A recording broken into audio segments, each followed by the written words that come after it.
Hello, welcome back to Joe's Stun Unboxing. You know, one of the phrases that I'm sure we've all heard that keeps getting used repeatedly to the point where it almost becomes a cliche is weight bully. So let's have a little chat. What exactly is meant by that? What is a weight bully?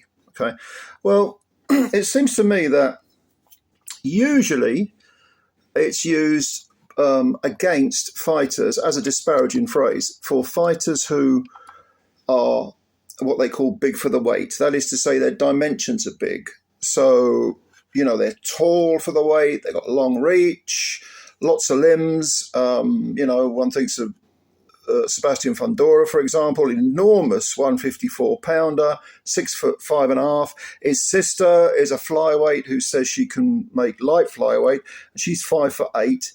And these people get called weight bullies because of their dimensions. But I think that's a little unfair because as someone who, when I was a kid, I never did much. I didn't do anything really in boxing, but I messed around, you know. And my division was welterweight, which in the amateurs was 145, not 147.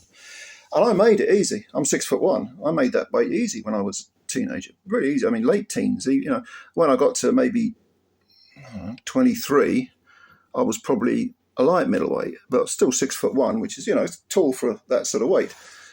But I made the weight easy. That was my natural weight. But there were occasions, again, I only really messed around in boxing. There were occasions when I'd been against much shorter people, but they were physically stronger than me. So who's the bully? Is it me with my long limbs and, you know, or is it the guy who's, you know, 5 inches shorter, but he's physically, he can barrel his way in, get up close and ragdoll me?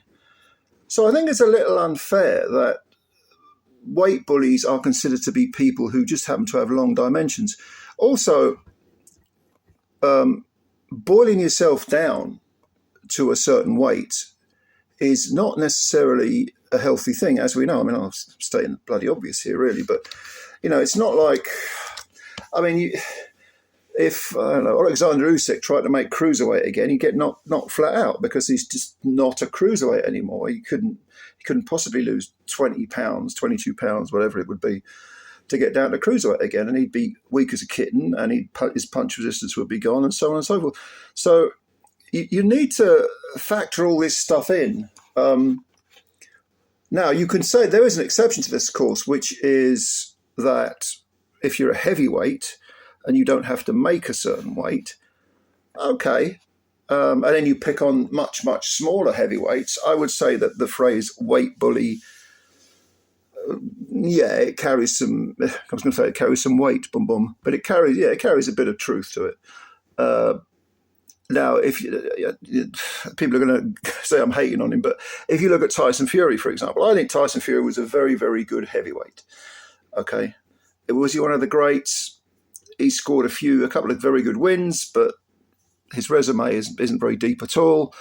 But you know, he was in some good fights. I liked watching him in the ring as much as I disliked listening to him outside the ring.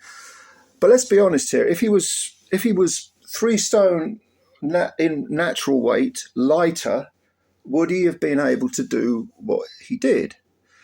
And I don't mean that disparagingly, because Fury he never had the greatest chin. He was an enormous man. I mean, he wasn't just tall, 6 foot. They say he's 6'8". He stands on his tiptoes for a lot of these face-offs. So let's say he's 6'7" or 6'8" at the most. Let's knock a couple of inches off to be for a conservative estimate. You have to say, well, so what? That's just the way he was born, and that's just he's using his attributes that he's born with. He happens to be tall and thin, and you know, not so much thin, but tall, and he's able to use those attributes. But people were able to get to him. You know, he was floored by much shorter men. He got put on the floor by a guy who was never really more than a cruiserweight. And you know, what was it? Steve, what's his name? You know the guy, I mean, the former cruiserweight, IBF cruiserweight champ, Steve Cunningham. He put him over. Nevin Pakic put him over. You know, he wasn't infallible. He just learned that he had to play to his to his strengths, which happened to be he's tall, rangy, and he was able to, utilise that. Don't forget, of course, when he fought Deontay Wilder. Deontay Wilder's 6'7". He's not that far off Fury's height. But the disadvantage would be that he probably weighed about 4 stone in natural weight lighter than Fury. So maybe if you're going to be a weight bully, it doesn't necessarily have anything to do with dimensions. It can just, if you're heavyweight, it can be the obvious, which is the weight. If you take someone like Thomas Hearns, now Thomas Hearns was one of my heroes when I was a kid. He was and still is one of my favourite fighters of all time. Win, lose or draw. I thought he was so wildly exciting, and I loved his style. Probably because I was very tall and thin like he was. And the first time I saw Thomas Hearns, it was before he fought Sugar Ray Leonard the first time. He was a welterweight. He was enormous welterweight. He looked gigantic, like a praying mantis. And I remember him knocking out Pepino Cuevas, who himself was a fantastic fighter, made 10 defences of his belt, WBA welterweight title.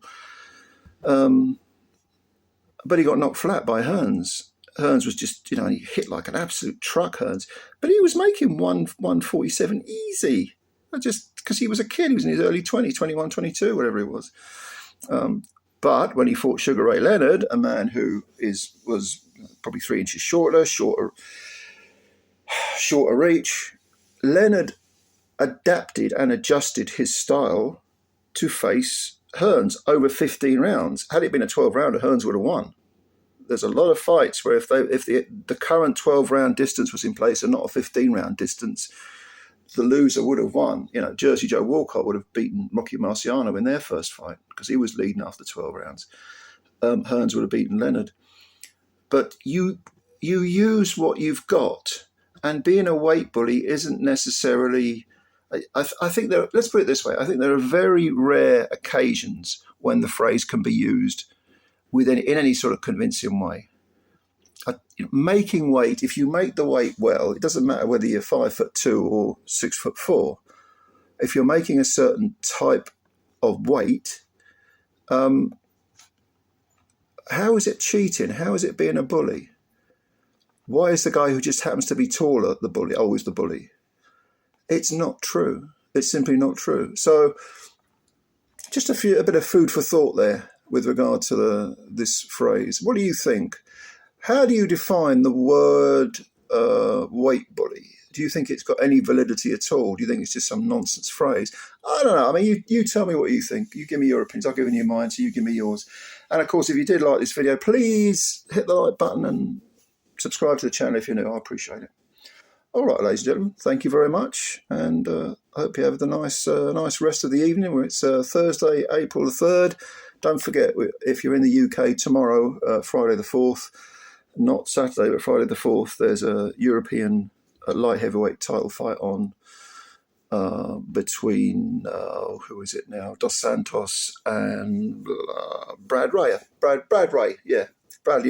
He was a late substitute, so make sure you put that in your diaries for tomorrow. It's on DAZN, by the way. All right. Thank you very much, ladies and gentlemen. I will catch you all later, and bye for now.